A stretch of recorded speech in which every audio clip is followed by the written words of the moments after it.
ಕಮ್ಯುನಿಕೇಷನ್ಗೆ ಸ್ವಲ್ಪ ಸೂಕ್ಷ್ಮತೆ ಬೇಕು. ಆ ಸೂಕ್ಷ್ಮತೆ ನಿಜವಾಗ್ಲೂ ಕಮ್ಯುನಿಕೇಟ್ ಆಗೋದು ಸೈಲೆನ್ಸ್ನಲ್ಲೇ.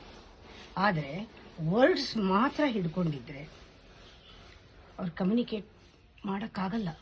ಅವ್ರು ತಗೊಳ್ಳೋದು ಇಲ್ಲ, ಕೊಡೋಕ್ಕೂ ಆಗಲ್ಲ. ಅವ್ರ ಕೈನಲ್ಲಿ ಸರಿಯಾಗಿ ಕನೆಕ್ಟೇ ಮಾಡೋಕ್ಕಾಗಲ್ಲ ಬರೀ ವರ್ಡ್ಸ್ ಇಟ್ಕೊಂಡು.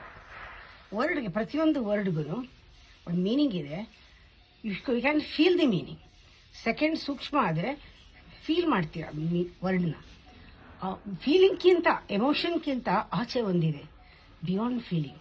ಅಲ್ಲಿ ಕಂಪ್ಲೀಟ್ ಸೈಲೆನ್ಸ್. ಅಲ್ಲಿ ಸಮಗ್ರ ದೃಷ್ಟಿ ಬರುತ್ತೆ. ಸಂದರ್ಭದ ದೃಷ್ಟಿ, ಮಾತಾಡೋರ ಆಟಿಟ್ಯೂಡ್ ದೃಷ್ಟಿ ಎಲ್ಲನೂ ಕಂಪ್ಲೀಟ್ ನಿಮಗೆ ಸಿಗುತ್ತೆ.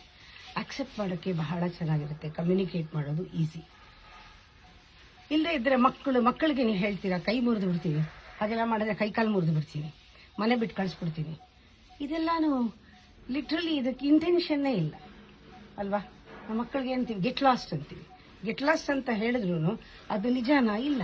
ಆದರೆ ಬರೀ ವರ್ಡ್ ಹಿಡ್ಕೊಂಡ್ರೆ ತುಂಬ ಕಷ್ಟ, ಜೀವನ ಮಾಡೋದೇ ಕಷ್ಟ ಆಗೋಗುತ್ತೆ. ಮಾತಾಡಿದ್ದನ್ನೆಲ್ಲ ವರ್ಡ್ಗೆ ಹಿಡ್ಕೊಂಡ್ಬಿಟ್ರೆ ನೀವು ಕಮ್ಯುನಿಕೇಟ್ ಮಾಡೋಕ್ಕೆ ಆಗಲ್ಲ. ಕನೆಕ್ಷನ್ಸೇ ಕಟ್ ಆಗೋಗುತ್ತೆ. ಬಹಳ ಹುಷಾರಾಗಿರ್ಬೇಕು, ನಾವು ಸೂಕ್ಷ್ಮವಾಗಿರಬೇಕು. ಎಸ್ಪೆಷಲಿ ಕಮ್ಯುನಿಕೇಟ್ ಮಾಡುವಾಗ ಸೈಲೆನ್ಸ್ನಲ್ಲಿ ಬೇಗ ಕಮ್ಯುನಿಕೇಟ್ ಮಾಡ್ಬೋದು.